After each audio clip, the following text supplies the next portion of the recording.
Hi guys, welcome back to the Home and Homestead. My name is Rebecca, and today we're going to be making some kitchen staples of a couple of different sweet and sour sauces.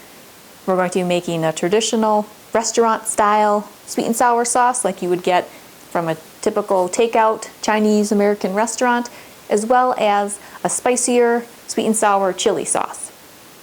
Either of these sauces would be great for dipping appetizers, as well as creating a really tasty sweet and sour sauce for an entree. So follow along when we make this kitchen staple of sweet and sour sauce two ways.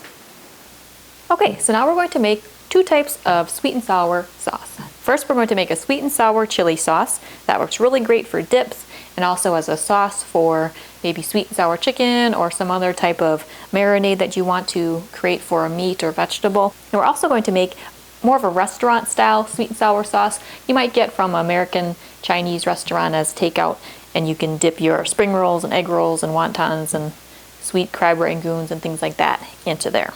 So in both of these saucepans I have 1 cup of water, so I'm going to turn them up to medium-high heat just to get that water going. First we're going to work on the sweet and sour chili sauce. So to this 1 cup of water we will add 1 tablespoon of rice vinegar,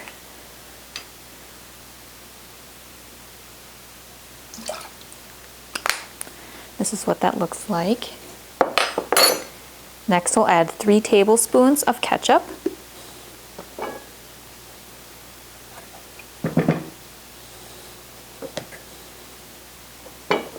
Then we'll add 3 tablespoons of sugar.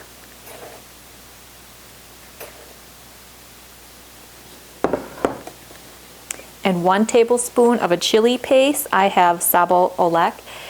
It's a really nice chili paste. So add 1 tablespoon of that. If you like things extra spicy, add a little more. If you don't like things overly spicy, add a little less or none at all.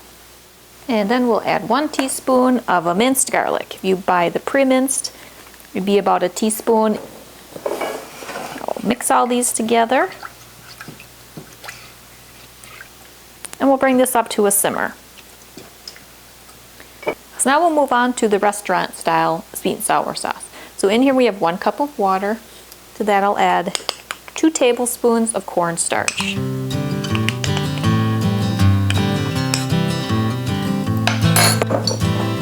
I'll whisk this together.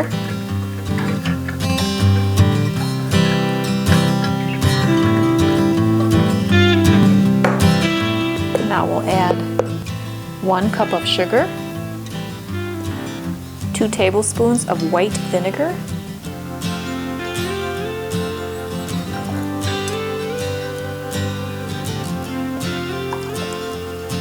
and an 1/8 teaspoon of salt. Okay, whisk all these together again.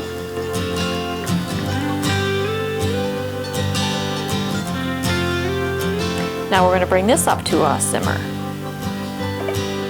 Alright, so our sweet and sour chili sauce has come up to a simmer.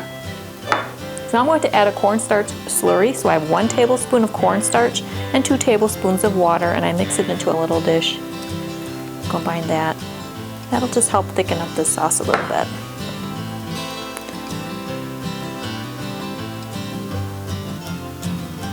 We'll just bring this up to a simmer, and then we will remove it from the heat. Let me check the other sweet and sour sauce. Okay, so let's come back up to a simmer, and it's thickened up a bit. That cornstarch. So now we'll remove it from the heat.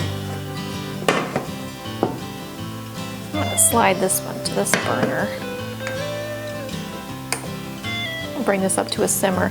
And this is totally optional. If you wanted to have that red look of the sweet and sour sauce like you get from a takeout restaurant, you can add a few drops of a gel food coloring.